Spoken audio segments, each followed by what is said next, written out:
Assalamualaikum warahmatullahi wabarakatuh. Bagi bapak-bapak semua, terima kasih sebelumnya saya ucapkan ya sudah bisa hadir dalam forum mediasi pada pagi kali ini. Sebelumnya, perkenalkan saya Wisnu, mediator sertifikasi yang mana pada pagi kali ini akan memfasilitasi adanya pertemuan untuk menyelesaikan sengketa yang dialami oleh Pak Diki itu sendiri. Oke, untuk mempersiapkan waktu ya, mungkin dari Pak Diki bisa memperkenalkan dirinya dan dilanjutkan oleh para pihak-pihak yang lain. Dari Pak Diki, dipersilakan. Perkenalkan bapak-bapak sekalian, nama saya Diki Wijanarto.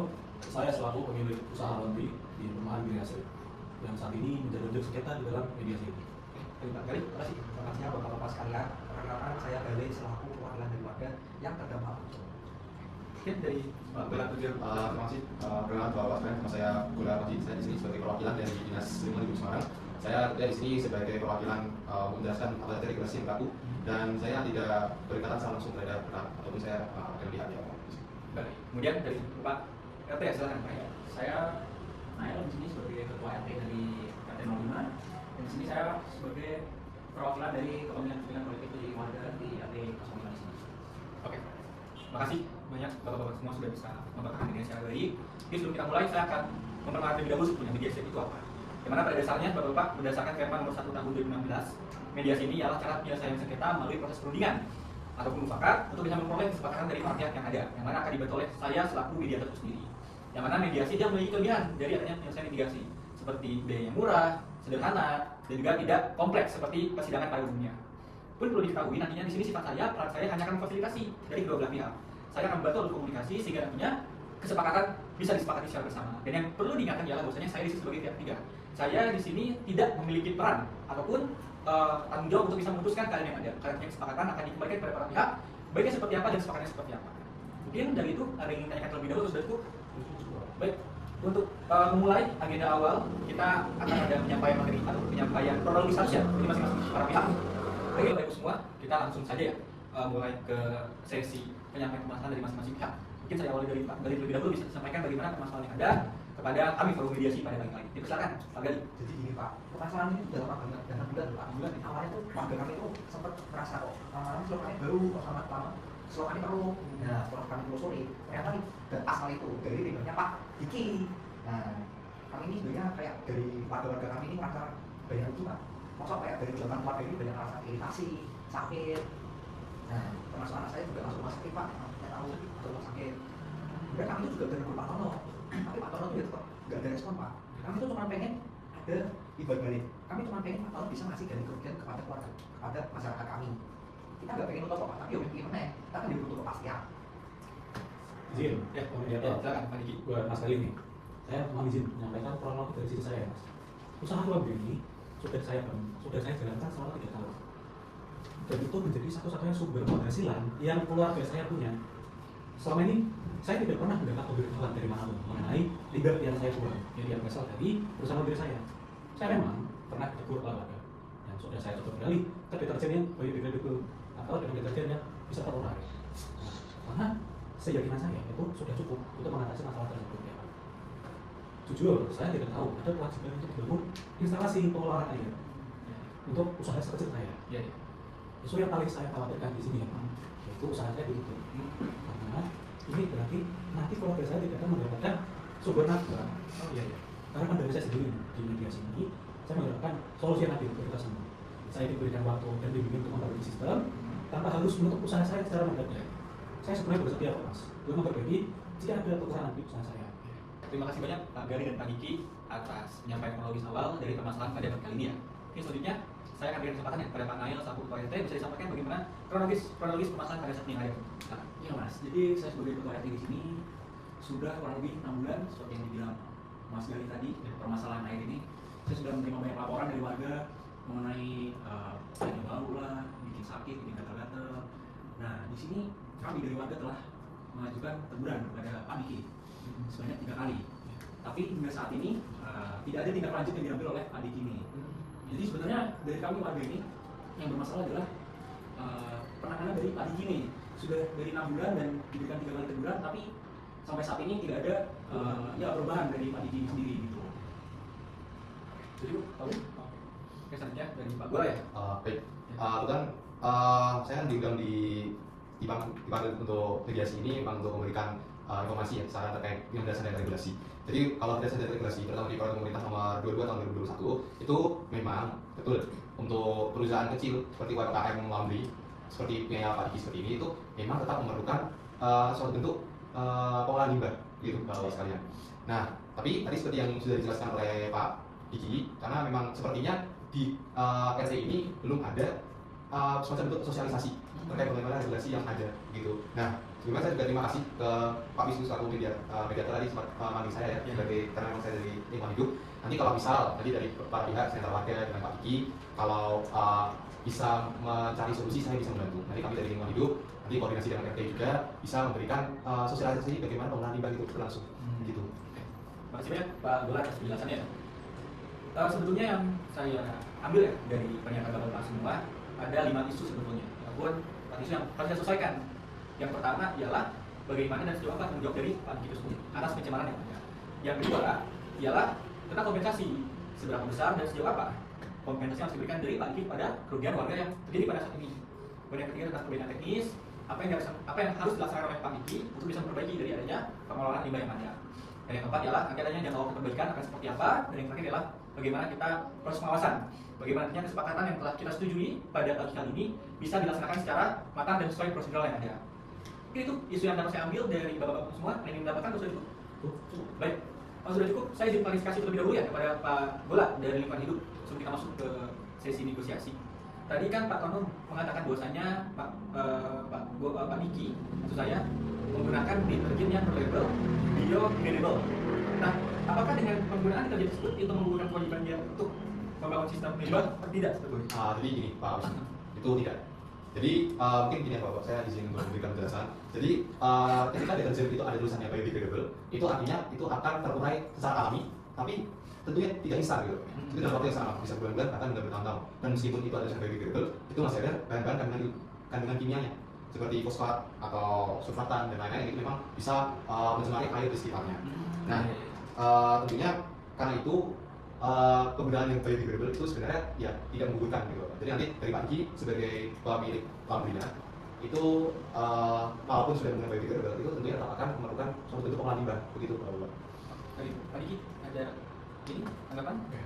Sekarang saya mulai paham, karena memang saya pada awal tidak mendapatkan informasi tersebut sebelumnya, dan saya memang mengakui bahwa cara pembuangan limbah saya itu tidak sesuai dengan aturan. Oke, terima kasih banyak. Dan sebenarnya masih ada satu hal ya yang masih perlu saya klarifikasi, khususnya kepada Pak Gali dan juga Pak Diki. Pertama untuk Pak Gali terlebih dahulu deh. Jadi dari Pak Gali ada nggak sih hal yang ingin Pak Gali jaga gitu atas peristiwa pencemaran dari laundry menurut Pak Gali seperti apa? Kalau dari saya itu yang penting aman mas. Aman. Biar anak-anak itu kalau pada main itu pada aman. Kalau Iya. juga kalau pakai juga gak ada yang sakit. Kalau kejadian corona kan kasihan warga-warganya. Betul. Kami tuh gak cari uang mas, tapi kita tuh sebenarnya cari kepastian biar hari ini gak terulang lagi. Gitu, mas.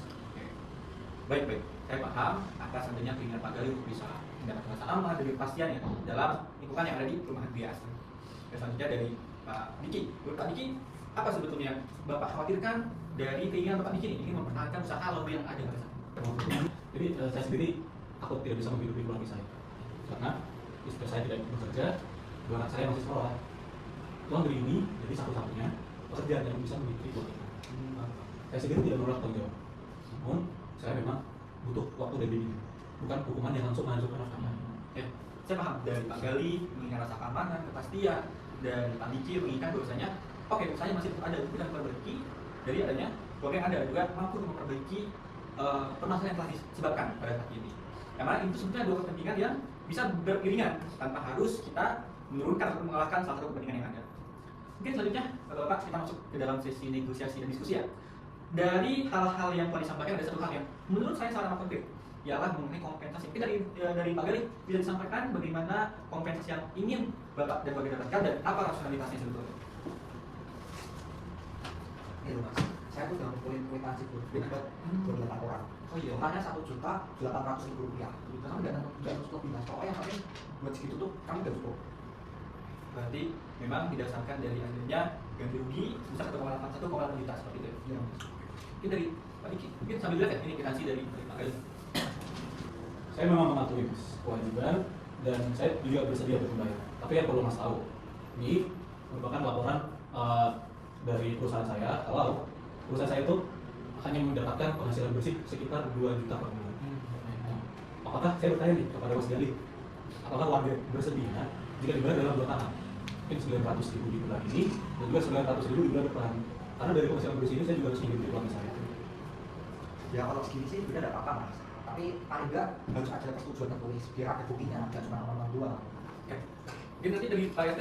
Oh ya, berarti dari saya bisa jadi saksi dan untuk dokumen kesepakatannya bisa diserahkan juga ke saya salin. Oke, baik, untuk kompetisi rasanya sudah melalui kamu ya antara Pak Gali dan juga Pak Diki ya dalam melihat dari adanya kompensasi yang harus dibayarkan oleh Pak Diki kepada warga-warga di RT 05. Oke, selanjutnya ada satu hal yang masih bisa juga terkait sistem perbuangan limbah yang ada.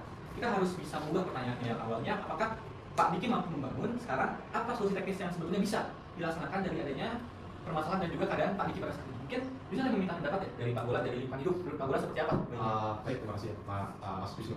Jadi supaya permasalahan tidak terulang lagi, pencemaran dari deterjen tadi itu.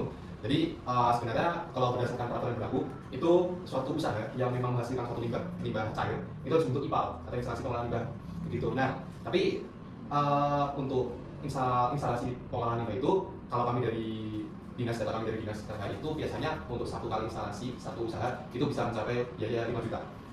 5 juta. Tapi tadi saya juga dengar ya dari diskusi Bapak sekalian di sini, sepertinya memang kalau dari 5 juta itu kan rasanya terlalu memberatkan Pak Diki ya. Jadi kami dari lingkungan hidup itu kalau untuk usahanya Pak Diki itu kalau di bawah masih di bawah 100 kg per harinya itu bisa tidak perlu menggunakan IPAL, cukup menggunakan instalasi pengolahan limbah lainnya yang lebih sederhana seperti penyaringan atau ada yang namanya grease trap. Nah, untuk itu kami kebetulan dari lingkungan hidup dinas RR itu bisa memberikan bantuan untuk UMKM. Jadi tadi bisa menurunkan harganya untuk tadi 9 juta karena bisa kami bantuan itu bisa nanti insya Allah bisa di bawah 5 juta gitu. Dari Pak Diki, mungkin ada Saya jujur baru tahu mas program tersebut. Mungkin kalau ada pendampingan dan program subsidi, saya jujur sangat bersedia buat mengurus penanganan. Terus yang ingin saya tanyakan ke Pak Bola, berapa lama sih prosesnya? Oke, ini Pak Diki. Jadi untuk pemasangan itu pertama nanti kalau Pak Diki berminat itu tentunya menyiapkan berkas administrasinya seperti data-data dari perusahaan Bapak, terus habis itu identitasnya Bapak dan sebagainya. Nah setelah itu proses administrasi sendiri itu 7 hari Pak, 7 hari. Jadi untuk total setelah selesai proses administrasi, kami dari RH tentunya akan mendatangkan orang untuk membantu menginstal memasang instalasi pengolahan limbah tersebut. Jadi untuk jika digabung dari administrasi dan pemasangan instalasi itu kurang lebih bisa sampai 1,5 sampai 2 bulan Pak. Oke, 1,5-2 bulan lah ya. Mungkin dari kalian 2 bulan ya mas? Betul. Wah lama juga ya. Tapi ada misalkan itu saya paling realistis ya, kami bisa terima asalkan ada kesepakatan. Ya. Biar nggak cuma ngomong aja mas. Hal kesepakatan semua bisa clear ya dari pelan itu. Baik, mungkin dari perjalanan pada saat ini ya ada 2 hal yang mungkin bisa saya rangkum. Bahwasanya kemajuan bisnisnya sudah cepat. Pertama masalah kompensasi. Dari Pak Diki menyampaikan kemampuannya untuk membayar 1,8 dengan 2 tahap, 900.000 di bulan awal dan 900.000 di bulan kedua. Yang kedua terkait adanya proses perbaikan limbah. Nanti dari Pak Diki akan mengajukan surat permohonan kepada Dinas LH dan ini dalam waktu 1 sampai 12 bulan mungkin ya akan bisa segera selesai dalam proses perbaikan limbah yang ada. Mungkin ini sudah tepat Bapak-bapak semua. Oke. Mungkin ada satu isu lagi yang mungkin ini menurut saya sangat penting ya terkait proses pengawasan. Menurut Bapak-bapak semua, adakah prosedur tentang pengawasan terkait pelaksanaan kesepakatan ini agar nantinya dia bisa berjalan secara efektif dan juga optimal? Mungkin ada yang ingin menjelaskan lebih dahulu? Jadi, Oh, ya, silakan. izin. Siap-siap. Jadi di sini saya ada ide itu membuat grup chat yang berisi dari Pak Diki, dari Pak Gali, dan juga nanti ada perwakilan dari lingkungan hidup. Yang mana grup tersebut nanti digunakan untuk pelaporan setiap 2 minggu sekali. 2 minggu sekali, betul. Ya. Jadi supaya jika ada masalah nanti bisa langsung ditangani oleh dari Dinas MK langsung gitu.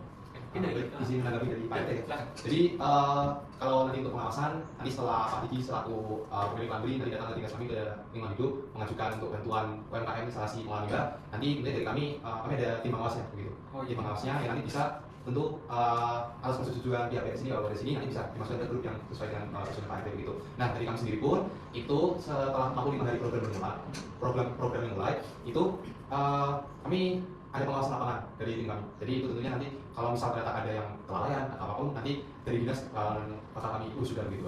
Tidak lanjut berarti ya dari Dinas. Oke, dari Pak Diki siap apabila mekanisme seperti itu. Saya sangat setuju dengan pendapat yang dikasih oleh Ketua RT karena jujur saya akan merasa lebih tenang mas kalau ada pendampingan resmi dari dinas. Nah, artinya saya tidak akan berjalan sendirian. Dari Pak Gali, dari Pak Gali ada yang ingin memberikan tanggapan terkait pembuatan grup ini? Dari saya cukup mas. Cukup ya. Oke. Bapak-bapak semua, dari diskusi yang telah berlangsung, di sini saya akan menyusun poin-poin kesepakatannya. Dan tolong didengar secara seksama, dan apabila ada yang perlu diubah, tolong sampaikan segera kepada saya.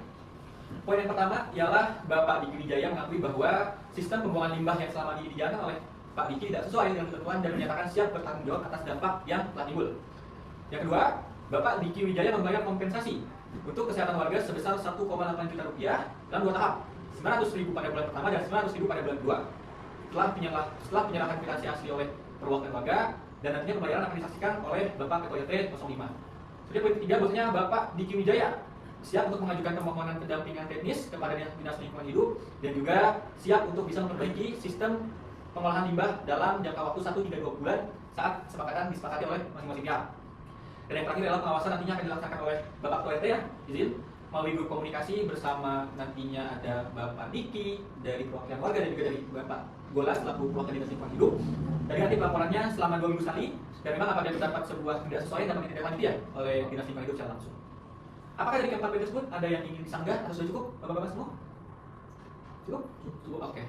Apabila cukup, kita mungkin sudah lihat. Nantinya kesepakatan ini akan saya buat dalam akta kesepakatan mediasi yang mana akan saya daftarkan kepada Pengadilan Negeri Semarang supaya memang dia memiliki kekuatan hukum yang mengikat bagi masing-masing pihak.